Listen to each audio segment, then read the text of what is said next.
രേഷ്മ ബാബു, ഇതിൽ നിയമപരമായി എന്തെല്ലാം വിഷയങ്ങളാണ് വരുന്നത്? ദേവസ്വം ബോർഡിൻ്റെ ബെഞ്ച് ഈ കേസ് പരിഗണിക്കുന്നുണ്ടല്ലോ. കൂടുതൽ വിവരങ്ങൾ രേഷ്മ. ബെഞ്ചാണ് ഈ ഹർജി പരിഗണിക്കുന്നത്.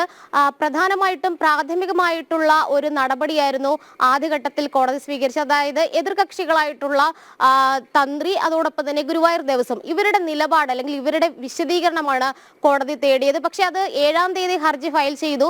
വിശദീകരണം തേടി കഴിഞ്ഞിട്ട് ഇത്രത്തോളം വൈകാനായിട്ടുള്ള കാരണം എന്ന് പറയുന്നത് ഗുരുവായൂർ ദേവസ്വവും തന്ത്രിയും ഈ വിശദീകരണം അല്ലെങ്കിൽ ഈ സത്യവാങ്മൂലം ഫയൽ ചെയ്യാനായിട്ട് വീണ്ടും സാവകാശം തേടിയിരുന്നു. എന്തായാലും ഈ സത്യവാങ്മൂലം ഫയൽ ചെയ്ത ഒരു സാഹചര്യത്തിൽ ഡിസംബർ 2-നാണ് പ്രസ്തുത ഹർജി ഹൈക്കോടതി വീണ്ടും പരിഗണിക്കുന്നുണ്ട്. അന്നേ ദിവസം ഈ സത്യവാങ്മൂലങ്ങൾ അടക്കം പരിശോധിക്കും. അതിനുശേഷം കക്ഷിചേരൽ അപേക്ഷകൾ, ഈ സംഘടനകൾ നൽകിയിട്ടുള്ള കക്ഷിചേരൽ അപേക്ഷകൾ, വ്യക്തികൾ നൽകിയിട്ടുള്ള കക്ഷിചേരൽ അപേക്ഷകൾ, ഇവയൊക്കെ തന്നെ കോടതി പരിഗണിച്ചിട്ട് അത് അനുവദിക്കേണ്ടതുണ്ട്. കാരണം കക്ഷി ചേരാനായിട്ടുള്ള അനുമതിയാണ് ഇപ്പോൾ ഈ പറയുന്ന ആളുകൾ തേടിയിട്ടുള്ളത്. അത് അനുവദിച്ചുകൊണ്ടുള്ള രീതിയിലേക്ക് കാര്യങ്ങൾ പോകുമ്പോൾ ഈ പറയുന്ന കക്ഷികൾ ചേർന്ന കക്ഷികളുടെ വാദങ്ങൾ കൂടി ഹൈക്കോടതി പരിശോധിക്കും. അവർക്കും ഇത്തരത്തിൽ വിശദീകരണ കുറിപ്പ് ഹൈക്കോടതിയിൽ നൽകുകയും ചെയ്യാം.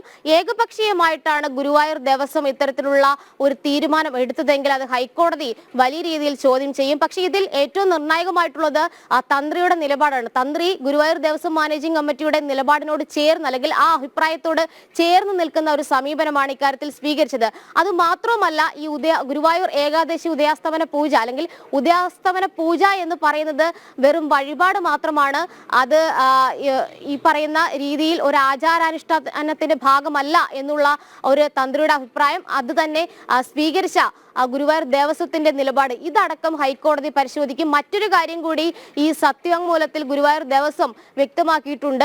ഉദയാസ്തമന പൂജ അത് ആചാരമാണെങ്കിൽ അത് സ്ഥാപിക്കേണ്ടത് ഒരു സിവിൽ കോടതിയാണ് എന്നുള്ള ഒരു നിലപാട് കൂടി വിശദീകരണ കുറിപ്പിൽ വ്യക്തമാക്കിയ ഒരു സാഹചര്യമുണ്ട്. അങ്ങനെയെങ്കിൽ ഇതൊരു ആചാരാനുഷ്ഠാനമാണ് എന്നുള്ള വാദം അല്ലെങ്കിൽ അത് സംബന്ധിച്ചുള്ള പ്രതിവാദങ്ങൾ ഹൈക്കോടതിയിൽ ഉടലെടുത്തേക്കും. എന്തായാലും ആചാരാനുഷ്ഠാനങ്ങളുടെ ഭാഗമല്ല, വെറും വഴിപാട് മാത്രമാണ് ഉദയാസ്തമന പൂജ. അതുകൊണ്ട് തന്നെ തങ്ങൾക്കത് മാറ്റാനായിട്ടുള്ള അധികാരമുണ്ട് എന്നുള്ളതാണ് ദേവസ്വം മാനേജിംഗ് കമ്മിറ്റി പറഞ്ഞിരിക്കുന്നത്. തന്ത്രിയുടെ കൂടി അഭിപ്രായം ഇക്കാര്യത്തിൽ കണക്കിലെടുത്തു. പിന്നീട് വരുന്നത് ഈ ദേവഹിതമാണ്.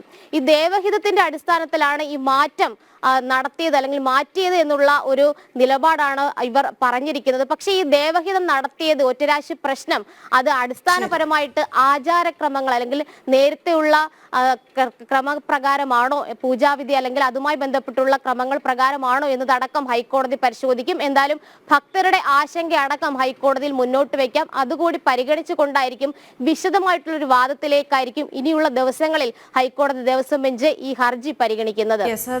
ഹിന്ദു സംഘടനകൾ ഈ ഒരു വിഷയത്തിൽ വലിയ പ്രതിഷേധ പരിപാടികൾ നടത്തിവരികയാണ്. വിവിധ തരത്തിലുള്ള പ്രതികരണങ്ങളാണ് ഈ ഒരു മണിക്കൂറിൽ നമ്മൾ തേടിയത്.